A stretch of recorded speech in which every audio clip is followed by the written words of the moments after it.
Hello and welcome to Love as a Business Strategy, a podcast that brings humanity to the workplace. We're here to talk about business, but we want to tackle topics that most business leaders shy away from. We believe that humanity and love should be at the center of every successful business. I'm your host, Jeff Ma. I'm a director at Softway, a company that helps businesses connect with their people to build resilience through culture building products, leadership development, and technology. Today, I'm also joined by President and CEO of Softway, Mohammed. Hey, Mohammed. Hey, guys. And also our Vice President, Chris Petrie. Hey, Chris. Hello, everybody. And as we know, in each episode, we like to dive into one element of business or strategy and test our theory of love against it. And today's topic is love as a growth strategy. And specifically, we're talking about organizational growth. And our guest is one of the world's leading digital marketing authors, speakers, and advisors for financial brands. As the founder and CEO of the Digital Growth Institute, he's guided more than 520 financial brands on a mission to simplify digital marketing strategies that empower banks and credit unions to generate 10 times more loans and deposits. His insights have been featured in outlets including US News and World Report, The Financial Brand, American Banker, Credit Union Times, and Credit Union Journal. I'm super excited to have you on the show today. Welcome, James Robert Lay. It is good to be here with you guys. Thank you so much for having me, Jeff.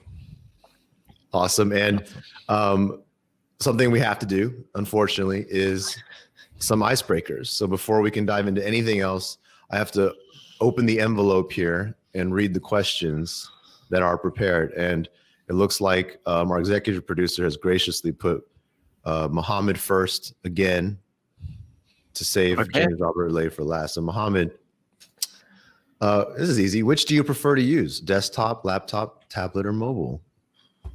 Laptop. And why? I'm adding that. I just love the ability to type fast and do it anywhere. Like the keyboard is a huge plus for me. I feel I'm more efficient when I'm with a keyboard versus trying to do it over a tablet or a phone. As you know, when I send messages, I'll do one word at a time. Mm-hmm. And that's because of the, inability to type fast and type a full paragraph before I hit enter. And so I really appreciate a laptop. Even if I have to send iMessages or chat messages, I would rather do it from a laptop than my phone, just because I'd rather receive it from your laptop as well. And listeners, for the record, that does not mean that he actually sends complete paragraphs on a laptop. You still send one words. Mohammed is notorious for typing one word and hitting send between every single one. So you will read his messages vertically when you receive them. Chris, have you ever met a celebrity? Yes. Yes, but let's define meet. Here we go. Is there a conversation involved? Is it just handshake? Okay. If it's just a handshake, Beyonce met her. But if it's a conversation, then Patti LaBelle. Let's see, the Black Eyed Peas. What did you say to Patti LaBelle? What did she say to me? So, okay. She came to do a performance at our university for like Parents Weekend. And so I was there to make sure like, her rider was taken care of and that she was greeted in terms of the show. And so, she was like, she was on a diet because I think she was like pre-diabetic or whatever. And so there was a very strict diet that she had to follow. And, she didn't like any of the food. And she was like, what is this? Oh. And she was spitting everything out. And she was like, I'm gonna cook for you one day. She just looked at me and just started, talking to me about wanting to cook for me. She's known to be a wonderful cook. And then from there, I started asking her about her set. And there was one song that I really wanted her to sing that she was not going to sing. And she apologized. And she was like, I'm so sorry. I wish I would have known that you wanted to hear that song. I would have definitely included it in the set. So that was a memorable moment. I thought your story was about to end with, and then she sang for you just privately right there, the song that you... I feel like my eardrums could not handle it because she sings at such an intense volume without a microphone. And she hits notes that, dogs can pick up. So it's just... All right. Well, Mr. James Robert Lay, last but not least, what TV show, and I guess I'll modify this to any show, streaming or otherwise, are you currently watching? That's an interesting question. I don't watch much TV. I actually just canceled Netflix recently. Whoa. Hold the plug. Yes. Yeah, I did. And so that leaves me with YouTube. I mean, maybe the one that I'm just clinging on to still is The Walking Dead. Okay. And that's about it. YouTube, well, I might have to renew Netflix because I hear Cobra Kai has moved from YouTube over to Netflix, and we got to pick up that season 3 in Cobra Kai. So I might have to renew Netflix for a month, binge it, and cancel it again. I'll loan you my login for. Please. All right, so let's jump into this. Love as a growth strategy, and I guess I'll start with the basics. James, when it comes to organizational growth, where do we begin? Where do we start? All future growth in today's post-COVID digital world is going to stem from an organization that is driven by purpose. A purpose that puts the transformation of people over the commoditized transactions of dollars and cents. Powerful, succinct. Where do we go from there? Well, I mean, purpose is the foundation, and it's hard because a lot of organizations are driven by, this is what we do, this is the products that we bring to bear in the marketplace. They're driven by, this is how we do it, this is our experience, if you will. But I think where things get tricky for organizations is, who do we do this for? That's the hard question to ask. That's the hard question to answer, because it requires some courage to say, we're going to focus on creating value for this particular market segment. And it's not that we're saying no to the others. It's just that we're saying yes to this one, which gets us really, really clear. And then from there, we can move into that higher existential question of, why are we doing this? And it has to be all of that thinking focused around that group of people with the who. So maybe even backpedaling a little bit, what is growth? What is organizational growth? Define it for us. What is growth? That's a great question. Growth to me is a journey. It is a journey from good to great. It is a journey that is never ending.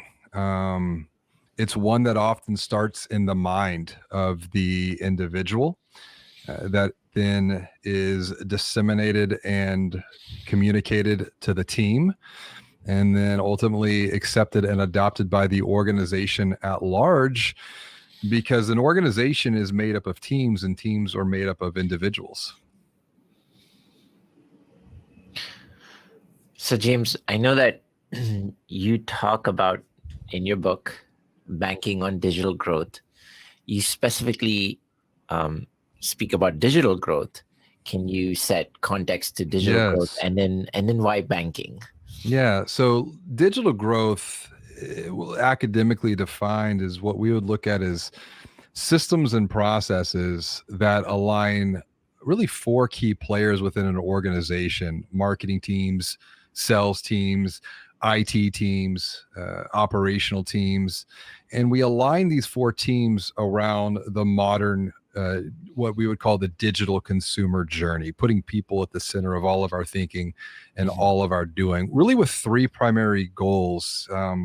Number 1, we want to create awareness about the organization. We want to drive some traffic. We want to capture some leads and nurture those leads and make them feel really good about that experience, and ultimately turn them into customers and love them enough to where they feel good about that experience, and then they want to tell the world how great our particular brand is. And so that's what we define digital growth as, really just systems and processes centered around people to improve their lives in some way, shape, form, or fashion. But why banking? I love that question. For me, this idea of purpose, it's driven by what I call 1BX BTR. That's my purpose. And that's to make the world a billion times better by getting a billion people beyond the financial stress that's taking a toll on their health, their relationships, their overall sense of well-being. Money is the thread that connects, really, I think, 3 points. What do we want at the end of the day, right? It's we want to feel healthy. We want to feel wealthy, and it's not that we all want to go out and be bazillionaires. It's just we don't want to have that financial struggle and worry, the anxiety that so many of us feel. I mean, I have 4 kids, and just the grocery bill alone, it's intense, and so it's kind of always in the back of my mind. Everybody's on the diet. Yeah. Well, and to that point, Chris, like my kids, they eat very clean. My wife is really big into health and fitness, and so not a lot of carbs and not a lot of filler. It's like a lot of vegetables and a lot of protein. That's a whole nother conversation. So people want to feel healthy, they want to feel wealthy, and they want to feel happy. And from all of my experience over the last 20 years, banking has the opportunity to really elevate and transform how they think about themselves as we take in deposits and we give loans to something even bigger. We transform people's lives for the better because we help fix their wallet. And by fixing their wallet, we can help them get a sense of control, and then they're going to get healthier physically, and they're going to get healthier mentally. And there's all these different connecting points. That's why banking, Mohammed. Got it. No, I appreciate that. So in banking, with respect to their digital growth strategy, I mean, you talked about commodities and purpose. How does a bank differentiate itself with their growth strategies? What are the things that you think banks can do? Because I look at it as, a bank is a simple institution that holds your money and gives you loans. So how much of a difference or impact can they really make? That's the old world thinking, which I think really keeps a lot of people stuck in what I call the cave of complacency. It's where people feel safe. It's where people feel secure. But it's a false sense of security. When you look at the cave of complacency, look at all the other corpses that are lying around that didn't realize what's going on in this world, all the transformations that are happening from consumer behavior, really driven by technology, new competitive threats. And so when we think about this idea of banking on a purpose that's bigger than dollars and cents, bigger than loans, bigger than deposits, there's a lot of great examples, particularly in the fintech space, because fintech, I see, they're really being driven by this idea of purpose, of love, of empathy, of putting people at the center of all of their thinking and doing. I'll use off the top of my head, aspiration. Aspiration is a new neobank that is really purpose driven around some social causes.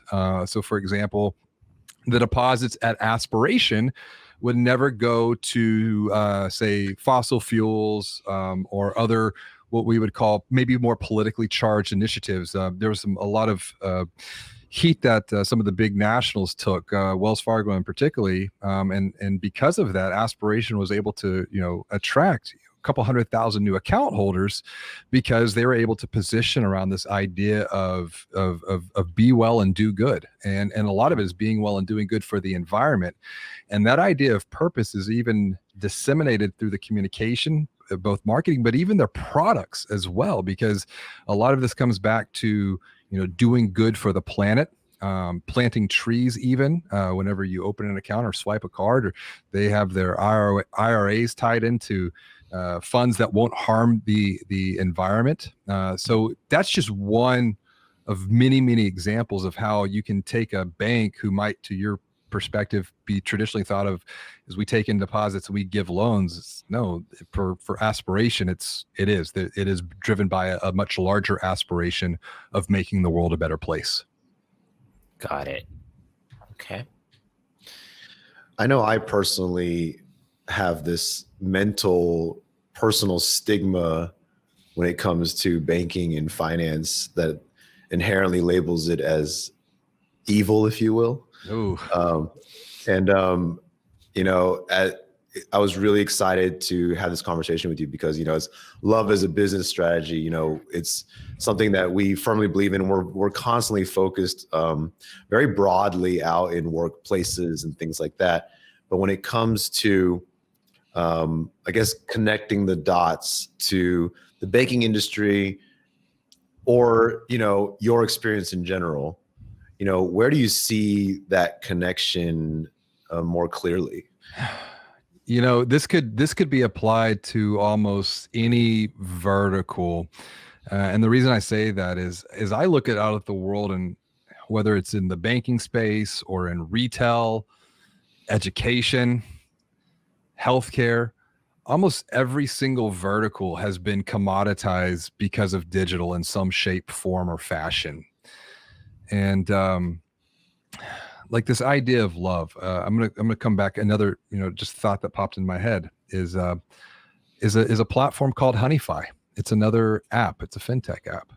And if we think about this idea of financial stress taking a toll on health, but also relationships. I mean, think about the stress that money causes, whether it's with a spouse or with a partner. That's the problem that Honeyfi is solving, which can help increase to kind of what the whole conversation. It helps increase the love between a couple because they're fighting less about money and reducing that conflict. So, love as a business strategy, it really, I look at it from the lens of what I call the pinnacle of human relationships.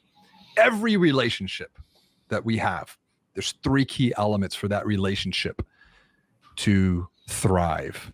At the foundation of the relationship, it's all about respect. And what I mean by that, it's help me when I, the individual, whether that be the employee or whether that be the customer or the prospective customer, help me when I have a need, not when you have a need as the organization.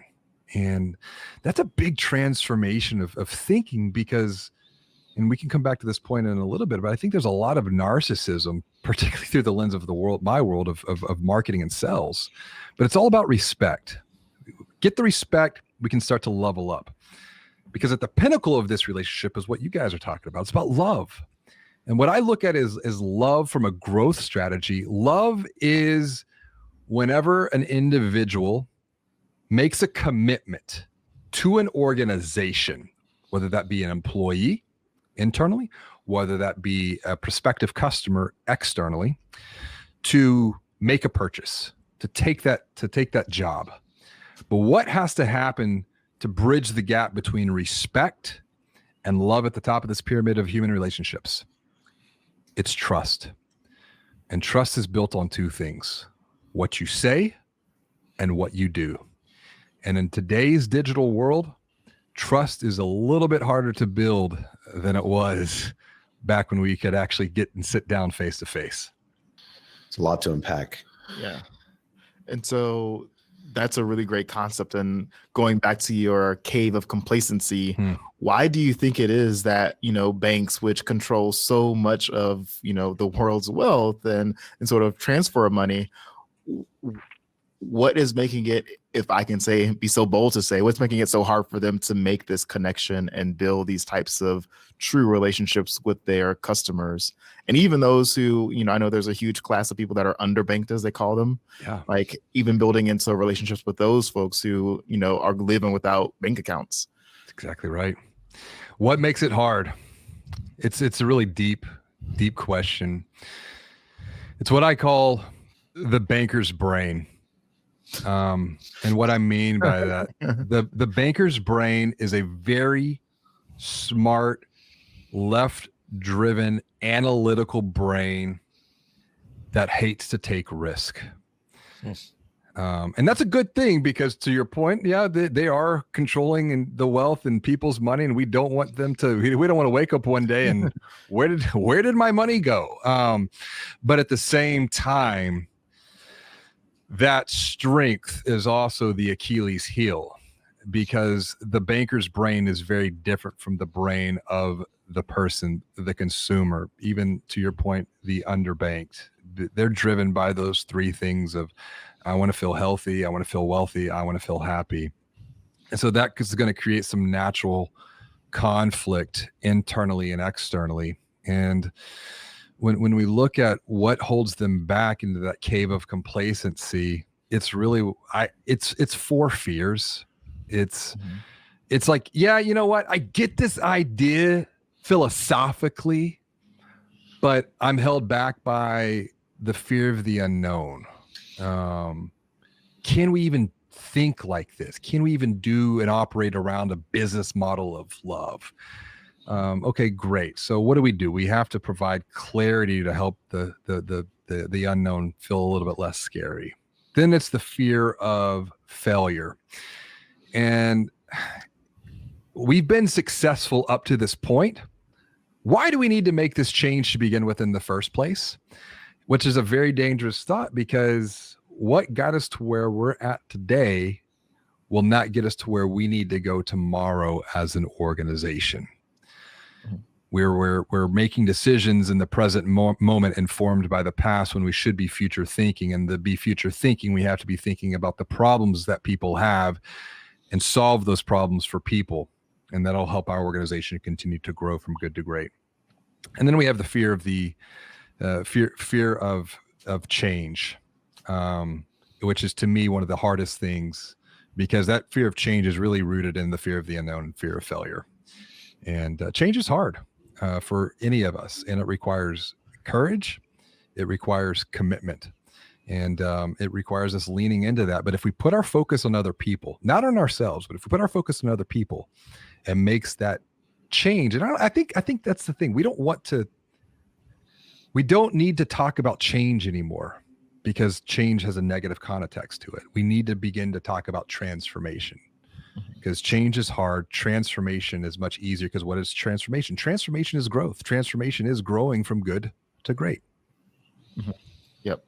And I think in my experience in working with banks, like, they will spend a lot of marketing dollars chasing high net worth individuals, but they won't spend that money building high net worth individuals, which to me would be like, if you build somebody into a high net worth individual, loyalty is there, right? Like, then you actually have an unlimited supply of customer base, and you're not spending to chase after a very limited pool that is not growing or expanding. Absolutely. Like, I see such a tremendous opportunity for financial brands to educate, to empower, to elevate people, because then it's this upward growth for everyone involved in this conversation. And, you know, it's not just about taking people's money, taking those deposits and making loans. It's also about helping to create income for them, showing them new opportunities, helping the unaware become aware of, you know, I talk a lot about, you know, incubators, for example, with banks, and that's a great way to create. And to me, I think that the opportunity is for the local community banks to apply a lot of this thinking, because the community institution can be the backbone. They're the financial conduit that connects that small local business with the consumer. And it's this, we keep that money in the local community, and that community can grow stronger and stronger over a period of time. Where does any of this, I guess, just to zoom it out for a period of time, you know, how does this kind of, I'm loving the perspective around banking and financial institution. Where does this kind of find its way back to just growth in general, in terms of like takeaways on the side of general growth or digital growth for other organizations? Well, I would look at this through the lens of experience. And what I mean by that, if we're going to define growth as growing from good to great, as helping other people, what experiences are we crafting, creating, delivering to these people? Because it's through those experiences that we bridge that that gap between respect and love at the pinnacle. It's through those experiences that we establish and reinforce trust. Once again, trust is two things. It's what you say, that's your marketing. It's what you do, that's the experience that people have through a brand, whether that be in person, whether that be digitally speaking. So I think experience we have to define as, once again, these systems and processes that have been defined, applied, and optimized over a period of time, resulting in one of two things: a positive emotion or a negative emotion. And when we look at this idea of what leads to growth, it's two types of experiences. It's what I call the DX, or the digital experience. And on the other side, we have the HX, or the human experience. It's not one, it's not the other. It's both working in conjunction to elevate the organization by putting the focus on other people that organization is creating value for through those experiences. So, James, talk to me about the financial institutions and their culture inside of their organizations. How can that help with this overarching goal of digital growth, or growth for that business? Well, let's take the human experience. Let's take that part of the formulaic equation of DX plus HX equals growth. And the human experience is made up of really two key elements. It's made up of offering help and providing hope. Because if I think about banking and money, people feel confused about money, people feel frustrated about money, people feel overwhelmed, and people are looking for two things when it comes to this situation. And this thinking can be applied into other verticals too, but help and hope. And hope often has to come long before someone is even willing to receive that sense of help. Now, that's a big transformational shift in thinking and mindset, because a lot of financial brands are driven by what? They're driven by the product, they're driven by the profit, which is then really reinforced by the process. So it's efficiencies. And who gets squeezed into that? It's the people, it's the customer. And so when you begin to put your focus on people and you say, you know what, we're gonna be a purpose-driven organization. And so we might not necessarily be as efficient, but the profits will follow the purpose. And we're seeing that play out now. And so help and hope, all of that is multiplied by this word that we're hearing a lot more about now post-COVID, but it's empathy. It's being able to put yourself in another person's shoes. And what does that require? It's a mantra that I teach. It's really 4 words: help first, sell second. So how does a banking institution that may have been, in the cave of complacency, how can they easily get out of the cave of complacency and empower or teach their employees to have that empathy? What advice would you give to a president of a financial institution like that? I really call it the predictable journey. There are 4 waypoints on this predictable journey, and we touched on one of them before, which is to begin to exit the cave of complacency and come out and face the monsters that surround us. We have to gain clarity. That's our flashlight. That says, you know what, here's the path. It's not so scary. Other people have taken this path before, and that clarity is gained through training and education. I'm a big believer that training is at the foundation of any type of transformational initiative, whether that be the quote unquote digital transformation that we're always hearing about, whether that's cultural transformation. Training has to be at the heart of any type of transformation because training provides clarity into the unknown, helps to overcome the fear of the unknown. The second waypoint on this journey is really two things that go hand in hand together. It's the increase of courage along with an increase in commitment.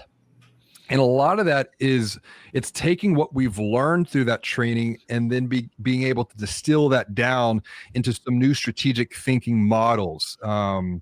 So it's taking the education and the insight and applying it through strategy, because now that becomes our roadmap to point us forward. So we have our flashlight with training education. Then we have our roadmap with strategy that helps to build our courage to commit to move forward on whatever this transformational journey is. And then the fourth element of this waypoint or this journey, it's the increase in confidence. Because as we begin to set out on this journey, what do we look for? How do we measure success? And traditionally we would measure success by, this is where we're going. But a lot of times on these big transformational initiatives, it can feel like the impossible journey. So I think we have to reframe, what does success look like? We don't measure success by where we're going. We measure success by where we've come from, looking behind, measuring that progress and that perfection. And that will increase our confidence. We can also increase our confidence through a couple of other elements. We can increase our confidence by gaining new capabilities. And a lot of those new capabilities come through what I'm seeing, digitally speaking, it's collaboration. We have to let go of the old world view of everyone's a competitor. Maybe not. Maybe our competitor is a collaborator. And when you put 1 + 1 together, that actually equals 10 through a collaboration opportunity. Mm-hmm. It's a mindset of abundance and not of scarcity. Everything. Sorry, I was gonna just summarize that. What I'm taking away from all of this is like those 4 steps or that you just mentioned. All of it has to do with people, whether that's training and development, whether that's confidence, whether that's defining success, and lastly, collaboration. So nothing from that was about process and tools. Everything is about how do you empower your organization and your people to be better equipped to be successful. So all of that digital transformation stuff, everything you brought it back home to is like, how are you going to focus on people? Put people at the center of all of your thinking and doing. Because why do 60 to 80% of quote unquote digital transformation projects fail? It's not because the technology. Mm-hmm. It's because the people who have to apply that technology, there's a gap in their own their own clarity. They don't understand the purpose of why we're doing this to begin with as an organization. And so the individual gets stuck in their own cave of complacency. And so that's why when we put people at the center of all of the thinking and doing, the tools, if you will, the technology, that's just a capability multiplier. Right. Makes sense. Yeah. And I was just going to say that as you've been talking, especially about that last part, looking back at people and being the reason why, digital transformations have failed is the people aspect. Mm-hmm. A couple of weeks ago, I was talking to a friend of mine. We went to school together. She is the VP at a major U.S. financial institution up in New York City. And, I was just talking to her, asking about like, what does it look like inside of her environment? And the word that she used to describe the relationships internally is transactional. She said that we are very transactional with each other. So I work with you in return to get something for me. There isn't a true relationship beyond that transaction on an employee level. And as you think about, the mindset that banks have with their own customers, it seems that is also internally what is happening. And so when you talk about human experience, I would love for you to expound on the fact that human experience might need to start internally before it could be effective externally. Absolutely. This idea of, I think the conversation, the soup du jour, if you will, has been about CX, about customer experience. Yeah. The problem with that thinking is that's externally focused. And we need to transition that conversation back in internally, because it's like, remember those days when we would used to be able to hop on a plane and and fly somewhere? What was the very first thing that they would come on and say? You got to put your oxygen mask on first before you put your oxygen mask on those that you're traveling with. And when we think about this organizationally speaking, we need to put the oxygen mask on our team members, on our employees first. Take care of them, because when we take care of them, they can then feel empowered to go take care of other people, because it's created for lack of a better word, it's created a psychologically safe place for them, that they're not having to worry about that transaction of, I need this, so you need to do that. It comes down to that pyramid of human relationships. It's about respect. How can I help you? How can I elevate you? And by doing so, we will all grow together. So that's a really good point, because it's not about transactions, it's about putting the transformation of people over that commoditized transactions. Transactions are easy. Transformations might be a little bit uncomfortable for some. So human relationships is pivotal for digital growth even, right? It's not as simple as just go get a amazing marketing campaign and you'll get all these customers. But to truly unlock growth, you have to start with your own organization and your employees and investing into them, into their relationships is what I'm gathering. Yeah, you do. And when we think about that, like what is technology? If we look back, as we're entering now the fourth industrial revolution, the age of AI, that's making a lot of people feel really uncomfortable. But there's a lot of anxiety right now. People are confused. What's going to happen to my job? I think people are just, the energy level is very off. And so when we look at the age of AI and technology is just a tool. It is a tool that brings and connects people together. I mean, I think there's a lot of correlation of what's going on right now in 2020 in relationship to, say, like video technology. Zoom is to what is to COVID as the telephone was back in the 1918 flu pandemic, because the telephone had an exponential explosion of growth and adoption, because that's the way that people kept the human connection. Well, now we're seeing the same thing post-COVID. We're keeping that human connection via platforms like Zoom or WhatsApp or FaceTime, because it does come down to technology as the tool that brings people together for good. Got it. So ultimately, we might use technology to help with digital growth, but technology is a means and a way to help with human experience. So we're really coming back to HX at the end of the day, because you're using the technology and the tools to help with the human experience. And if you can use it in the right way to help with your human relationships and enhance your human relationships, still going back to that pyramid, I mean, that's what the purpose of technology is. But technology is ultimately not the root solution or the silver bullet for your digital growth. It's still coming down to people. It is. And when you keep that perspective of keep people at the center of all of your thinking and doing, internally and externally, use that to inform your decisions around technology, because you might realize either A, we're making this way more. Human beings love to make simple things very complex. It's a pattern, it's a habit, it's a trend that I see, to where simplicity is the pathway to escape complexity. And what is simplicity? It's about letting go of, or it's about saying no to. It's not about adding more and more and more into the mix. And so when we think about that idea of technology, it's about bringing people together. Yeah. Another thing you mentioned early on this podcast was the banker's brain. When we asked what is stopping the banking executives from taking the risk and changing and going down this path. So if you take it back to the human aspect, we're talking about change and we're talking about behavior change, essentially, right? Yes. How do you change the behaviors of your consumers, but now we're focused internally on the employees.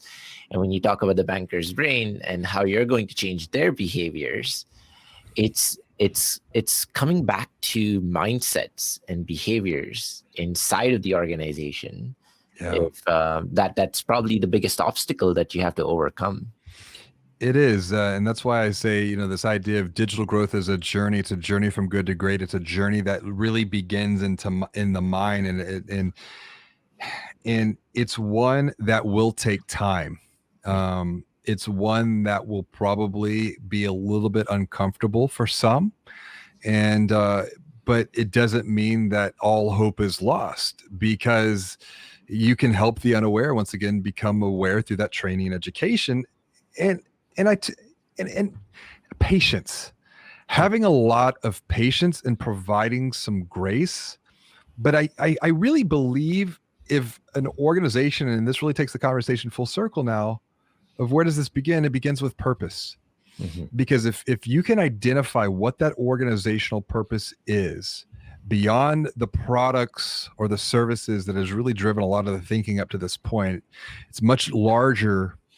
It's easier for people to attach to that. When things get tough, we can lean back and lean into that purpose and say, you know what, we're doing this for this reason. And it's not just to make a buck. It's because we're transforming the lives of other people. What do you say to people or organizations or leaders who, when you ask what is the purpose of an organization, they say to generate revenue for our shareholders? Like, what do you say to them? Like, there's nothing wrong. There's nothing wrong with generating revenue for the shareholder. I mean, that's exactly why we're all in business to begin with in the first place. But at what point does that idea of, we'll call it just capitalism at all cost, become a cost? And you're taking advantage of the employee, you're taking advantage of the customer. Yeah, the shareholder is going to win, but I think if anything in this world, we have so many more choices available to us that we can take our dollars and go elsewhere if we're feeling that and we're starting to see some of that. So I've been doing a lot of thinking about this perspective of conscious capitalism. And, it's really that idea of the triple bottom line of profit, of people, of planet. And all three of those must work hand in hand together, because if it's profit for profit's sake, it's going to be a cost in the long run. Good point. Very insightful. Awesome. I'm curious, how do you, in these contexts that we've been talking about, how do you define love? Love. I think I'm going to lean on Thomas Aquinas for this one. Love is willing the good of another person. Love is willing the good of another person. That's very succinct. So helping, I guess, is a powerful way to help, to love others, I guess. Yeah, I want, when I think about love, I want that person to succeed. I want that person to grow. I want that person to be happy. I want that person to feel fulfilled. I want the good for the other person. I want to help them. So what do you think is an obstacle or a barrier besides the mindsets and behaviors in helping organizations unleash this digital growth? How do you convince someone? I think we keep coming back to it. So what is that silver bullet? How do we get organizations to jump on this journey? There's two ways to approach it. One could be through fear mongering, and going down the negative path of, if you don't make these transformations, there's a very good probability that you will cease to exist. You will die as an organization, that is. And we're seeing that play out now. We can look at the retail apocalypse, right? All of these major, once very well-known brands no longer with us. But then there are other brands who have been around for a very long time. I think one that pops off the top of my head is like John Deere. John Deere, the tractor brand, the farming brand. John Deere's been around since the 1800s, and they still are continuing to grow today. And it's because, you know, back then they had a transformation in their thinking of their go-to-market strategy was, we're not just going to sell another plow to these farmers. We're going to really educate and empower them and give them the knowledge that they need to grow their farms, regardless of if they buy a plow for us. And that was through the publication of what's called the Furrow. And the Furrow is still with us today, although it's not in print, it's now digital. The concept and the premise stays the same. So it's that idea of helping first and selling second through the Furrow. And when we look at this commoditization brought about by digital, it's like I said, we can go down the path of, if we don't make these changes, you will die, or we can say, you know what, here's an even better way for you to continue to grow yourself, to continue to grow your organization. And if you do this way, not only do you grow yourself, your organization, but you can help these tens of thousands, hundreds of thousands, millions of people. Let's focus on that. Let's focus on the good versus focusing on the negative, because I really believe whatever your mind is set to, that's what's going to become your reality. So all in all, what you're telling is ultimately you're getting them to help others for their own benefit. And that's love as a business strategy. It is love as a business. I was going to say, that's just a rewording. It's like a math problem. So, yeah. And let's address everything that's gone on over the last, year, which has felt like a century. Mm-hmm. It's so easy to turn inwards when times get tough, when things feel uncertain. But from my own personal experience and having worked with, almost 600 financial brands now, those that have had the courage to lean into the pain points of others have come out better on the other end of the spectrum. They have been the ones that have grown when times have been tough, because they didn't necessarily focus on themselves. They focused on other people. They put love as a business strategy. Nice. So, I guess from a listener perspective now, I'm wondering, where do I go from here? I guess, what's the takeaway? Or maybe all of this sounds like, well, I work for a business that does not do any of these things you're talking about. Where's the hope? I guess, where's the silver lining for me? Where do I go? It all starts with you, dear listener. It all starts with you. Have the courage to put other people at the center of all of your thinking and all of your doing. And you can begin that right now at this moment. And it's a commitment that you can make, but it's often a habit that you have to keep coming back to.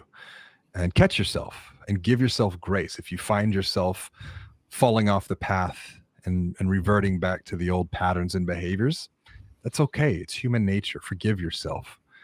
But have the courage to put people at the heart of all of your thinking and all of your doing. And really what it boils down to is be the rock in someone else's sea of chaos.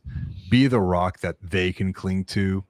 Be the light that can guide them on their own journey of growth, because we're all on a journey of growth. Be the light that guides someone else. Be that flashlight that I was talking about to help them come out of their own cave of complacency, and really ultimately be the hope, because I think at the end of the day, sometimes that's just all we need, is that there's hope for something better, but that hope begins right now. Awesome. Exclamation point.